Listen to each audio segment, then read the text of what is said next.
Hello મિત્રો, કેમ છે બધા? બધા મજામાં જ હશો? મિત્રો, તમારું સ્વાગત છે અમારા આજના વ્લોગ પર. અને આજે આપણે આવી ગયા છે આપણા ફાર્મ પર. આપણે વોટરમેલનને આજે પાણી બી પાવાનું છે અને એને ફર્ટિલાઇઝર બી આપવાના છે. તો આ વિડીયોમાં તમે બન્યા રહેજો પહેલેથી છેલ્લે સુધી. તમને ખ્યાલ આવશે કે આપણે એને કેવી રીતે પાણી પાઈ છીએ અને ડ્રીપમાં મતલબ આપણા દેશી જુગાડથી વેન્ચ્યુરીથી કેવી રીતે આખું એને પાણી પાવાનું છે બધું તમને હું બતાવીશ. બરાબર છે મિત્રો? મિત્રો, તમને અમારા વિડીયો કેવા લાગે છે એ કમેન્ટ બોક્સમાં અવશ્ય જણાવજો. અને તમે જો અમારી ચેનલ પર પહેલી વાર જ આવ્યા હોય તો અમારા ચેનલને સબસ્ક્રાઈબ કરી લેજો. તમને અમારા ચેનલ ઉપર ખેતીની માહિતી અને આપણા જે વ્લોગ હોય દરરોજના જે જાણવા જેવું હોય છે ખેતી રિલેટેડ, એ બધું આપણે પબ્લિશ કરીએ છીએ અને મૂકીએ છીએ. તો તમને એમાં મજા આવશે મિત્રો. તો જોતા રહો. આ આપણે વાડીના છે ટમેટા. આપણે આ ઘર માટે જે ટમેટી વાવેલી છે, એકદમ ઓલી જે દેશી ટમેટી ઝીણકી જે એકદમ ખાટી આવે છે ને એ છે મિત્રો. આપણા દેશી હાવ ઝીણા જે હોય છે ટમેટી જેને એ છે આપણે, એ આપણા ઘર માટે જ વાવેલી હોય છે. જે અમે દર વર્ષે થોડું થોડું ઘર માટે આવતા હોઈએ છીએ.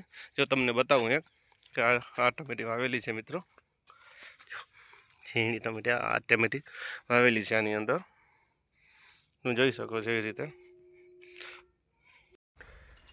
આજે આપણે આપણા વોટરમેલન જે છે તરબૂજ, એની અંદર આપણે પાણી પાવાનું છે અને એની સાથે આપણે જે ફર્ટિલાઇઝર એ મૂકવાના છે અને ફંગીસાઇડે આપણે ડ્રીપમાં સાથે જ આપવાનું છે મિત્રો.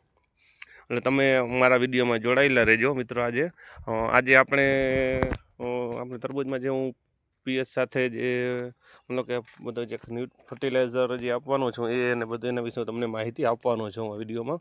અને બીજું, આ વિડીયોની અંદર તમને હું અમાસ અને પૂનમમાં એનું શું રહસ્ય છે કે ખેડૂતે એ પ્રમાણે ખેતી કરવી જોઈએ, કે આપણે શું એનાથી ફાયદો થાય છે, અમાસે શું કરવું જોઈએ, પૂનમે શું કરવું જોઈએ, એના વિશેની હું તમને માહિતી આપવાનો છું. એટલા માટે આ વિડીયો ખાસ છે મિત્રો. જે ખેતી કરવા માગતો હોય, આપણે અમાસે પૂનમે ખેતી કર્યું તો ઘણો બધો ફાયદો થાય છે. એટલા માટે આપણે જોડાયેલા રહેજો. તો પહેલાં આપણે પીએચ ચાલુ કરી દઉં આપણે વોટરમેલનમાં. એના માટે આપણે પહેલાં બધું આ જે 200 લીટરનું ડ્રમ છે એની અંદર બધા આ વોટર સોલ્યુબલ જે ખાતર રહ્યું તેને આપણે પલાળી લઈએ મિત્રો. તો ચાલો મારી સાથે બન્યા રહેજો. હું એકલો જ છોકરાવાળો, એટલે આ આપણે 13,045 છે, 1 કિલો છે. આપણે 500 થી 600 સીડ વાવેલા છે આપણે વોટરમેલનના. આપણે એ રીતે એને પાણીમાં ઉગાડી લઈએ એટલે પછી વાંધો ન આવે, એકદમ ઉગડી જાય, પલળી જાય. પછી આપણે એને ડ્રીપમાં મૂકી દઈએ મોટર સાથે જ પાણી, એટલે આપણે એને કોઈ પાવાની જરૂર ન રહે એવી રીતે. હવે જ આપણે એને પલાળી લે સરખી રીતે, ઓગાળી લેવાનું છે એવી રીતે, જે તમે જુઓ છો એવી રીતે.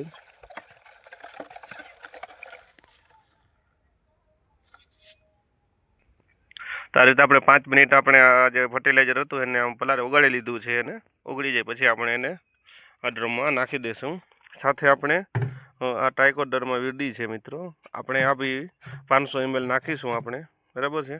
અને એની સાથે આપણે આ જે સ્યુડોમોનાસ છે તે બી મિત્રો આપણે નાખીશું, આ 500 ml, બરાબર છે. કે પાક તરબૂજને ફૂગ ન લાગે એટલા માટે આપણે એ નાખીશું. અને એની સાથે મિત્રો આપણે એમિનો એસિડ છે, ફુલવિક એસિડ છે અને સીવીડ એથિક્સ છે. અમે પહેલેથી જ આને જે પાવડર ફોર્મમાં આવે છે એ પાવડરનું આપણે લિક્વિડ ફોર્મ કન્વર્ટ કરેલું છે ઘરે જ. એટલે આપણે એનું લિક્વિડ છે આ એમિનો એસિડને 3 ફુલવિક એસિડ અને સીવીડ એસિડ. તો એ 3 આપણે એમાં 500 ml આપણે 200 લીટરના ડ્રમમાં નાખીશું. એમિનો એસિડથી મિત્રો ઘણા બધા ફાયદા થાય છે. એ શરીરમાં તાકાત પૂરી પાડે છે, આપણે જે સ્નાયુ મજબૂત કરે છે, જેનું કામ કરે છે આ જે આપણા ઝાડવા હોય છે, મતલબ જે બી પાક હોય છે એના, એ રીતે બહુ એમિનો એસિડ બહુ બેનિફિટ કરે છે મિત્રો. એટલા માટે આપણે નાખીશું. તો ચાલો હવે આપણે એને બેરલમાં નાખી દઈએ 1/2 લીટર મિત્રો. આપણે એક પછી એક આપણે ટ્રાયકોડર્મા વિરડી અને સ્યુડોમોનાસ આપણે નાખી દીધું છે. અને હવે આપણે નાખી રહ્યા છીએ જે ખાતર આપણે ઓગાળ્યું હતું એ બી મિત્રો આપણે બધું આ ડ્રમમાં આપણે નાખી દઈએ છીએ. અને હવે આપણે થોડુંક એમિનો એસિડ બી આપણે નાખી દઈએ. જેથી કરીને પૂરી તાકાત મળે આપણા પાકને અને સારું ઉત્પાદન આપણે મળે મિત્રો. લેમિનો એસિડ આપણે વાપરવો જોઈએ મિત્ર આપણા ફાર્મ પર. એકદમ કારો હોય છે મિત્રો, તમે જોઈ શકો છો. આપણે 500 ml જેટલો આશરે નાખીશું મિત્રો. મિત્રો હવે આપણે બધું મિક્સ કરી નાખીએ. હવે એને આપણે લાકડીની મદદથી આપણે થોડી વાર આપણે હલાવીએ એટલે લાકડીની મદદથી બધું મિક્સ થઈ જશે. અને પછી આપણે એને મોટર ભેગું ચાલુ કરી દઈએ. આવી રીતે મિક્સ થઈ જાય ત્યાં સુધી 2 મિનિટ ખાલી તમારે એને ફેરવવાનું છે, એટલે જેથી કરીને આપણે બધા ફર્ટિલાઇઝર છે, દવા છે, ફંગીસાઇડ કે જે બી કાંઈ છે એ બધું મિક્સ થઈ જાય છે. હવે મિત્રો આપણે ઓલી જે આપણો દેશી જુગાડ હતો મોટર ડ્રીપમાં પાણી પાવા માટેનો, આપણે મોટર લઈ લઈએ અને પછી મોટરને ડાયરેક્ટ આપણે બેરલમાં ડ્રીપમાં જેને મૂકી દઈએ.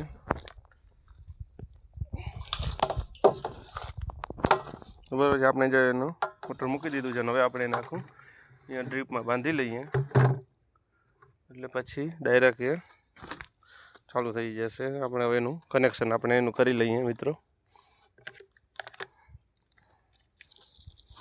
તમે જોઈ શકો છો એ રીતે કનેક્શન કરી લેવાનું છે. આપણે બધું કરેલું જ છે. લાઇટ જતી રહી છે, હવે લાઇટની આપણે વાટ જોઈ છે. ત્યાં સુધી આપણે આજે સ્પ્રે બી કરવાનો છે. સ્પ્રેમાં આપણે ઓર્ગેનિક જ સ્પ્રે કરીએ છીએ, એમાં કોઈ આપણે કેમિકલ નથી નાખતા. અને બી આપણે ફર્ટિલાઇઝર માટે એટલે આજે આપણે દૂધ ગોળનો છંટકાવ કરવાનો છે મિત્રો. અને જે આપણે ઘરે જ બનાવેલું છે ઓર્ગેનિક કીટનાશક, જે આપણે એનો બી વિડીયો બનાવીશું મિત્રો. એ બી તમને બતાવીશું કે કેવી રીતે બને છે. તો હવે આપણે અહીંયા ગોળ કાઢી લઈએ મિત્રો, કારણ કે એને આપણે ઓગાળવા મૂકી દઈએ એટલે ફટાફટી ઓગળી જાય, નહીંતર એમાં બી વાર લાગશે. મિત્રો ગોળ જે રહ્યો ને પંપે આપણે 100 ગ્રામ જેટલો નાખતા હોઈએ છીએ, બરાબર છે. એટલે આપણે ગોળ કાઢી લઈએ. મારે 4 પંપ જેવું થશે એટલે આપણે એટલો ગોળ કાઢી લઈએ. અને ગોળ એકદમ જેવો ખાવા માટે ઉપયોગમાં ના આવતો હોય આપણે એવો જ લેવાનો, એટલે આપણે એ સસ્તો પડે, કારણ કે આપણે તો સ્પ્રે માટે વાપરવાનો હોય છે મિત્રો. એ રીતે તમે ગમે તે લઈ શકો છો જે તમને અવેલેબલ હોય. હવે આપણી મોટર ચાલુ થઈ ગઈ છે હવે, અને ડ્રીપમાંથી ફર્ટિલાઇઝર પણ ચાલુ કરી દીધું છે. હવે આપણે જઈશું સ્પ્રે કરવા માટે. પંપની બધી ફર્ટિલાઇઝરને બધું મિક્સ કરી લે, દૂધને ગોળને પલાળીને રાખ્યું છે. ગોળ કહીનું આપણે અને મમ્મી પપ્પા આપણા ફાર્મ પર તરબૂચમાં કામ કરે છે, મતલબ કે એ ફૂટું કાપે છે ને બધું એવું કરતા હોય છે દિવસનું. એ બી આવ્યા છે વાડી ફાર્મ પર. અને મિત્રો જો આપણે જ્યારે નવું વાવેતર કર્યું ને ત્યારે એમાં નવી જે ફૂટું નીકળે છે આપણામાંથી, આમાં એક જ રાખવાની છે, બાકી બધી આવી રીતે કાપી નાખવાની, જેથી કરીને એનો ગ્રોથ એકદમ ફાસ્ટ થાય. નકર પછી વાર લાગે જેમ વધારે હોય તો. એટલે આપણે એવું એક જ રાખવાનું, બાકી બધે ફૂટેની કાપી નાખવાની હાથેથી, જેમ મેં હમણાં કાપીને એવી રીતે. એટલે તમારે એનો ગ્રોથ ફાસ્ટ થશે. એમાં આપણે અહીંયા બી 2 છે તો આપણે એમાંથી કોઈ એક રાખીશું, બાકીનું કાઢી નાખીશું આવી રીતે. હવે આપણે જે ગોળ રાખ્યો તો જોઈ લઈએ પલળી ગયો છે કે નહીં. આપણો ગોળ પલળી ગયો છે. પછી આપણે એને દૂધ સાથે સ્પ્રે કરવાનું છે તરબૂચની અંદરથી.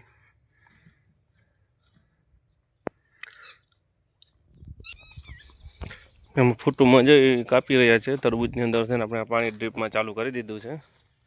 જોઈ શકો છો ફુવારા ચાલુ થઈ ગયા છે વાડીમાં આપણા આવી રીતે.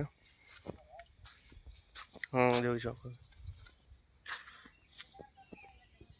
જો મારા મમ્મી પપ્પા આમાં જે કામ કરે છે બધું ફૂટું કાપે છે, આમાંથી જે વધારાની હોય ને એક્સ્ટ્રા કાપી નાખે છે.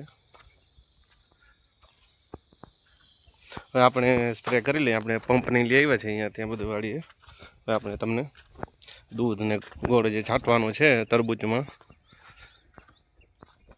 દૂધમાં કેલ્શિયમ વધારે હોય છે મિત્રો, એટલે આપણા પાકને જે કેલ્શિયમની જરૂરિયાત હોય છે, આપણે શરીર માણસના કેમ હાડકાં મજબૂત કરવા માટે આપણે કેલ્શિયમ જરૂર છે, એમ પાકને બી પણ કેલ્શિયમની જરૂર હોય છે.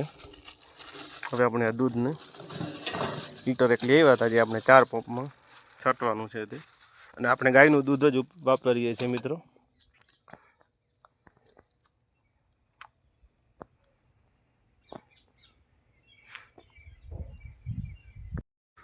મિત્રો તો આપણે હવે આ સ્પ્રે પંપ છે જે વોટરમેલનમાં આપણે સ્પ્રે કરવાનો છે દૂધ અને ગોળનો, તે આપણે ભરી લીધો છે. અને હવે તમે જોઈ શકો છો એ રીતે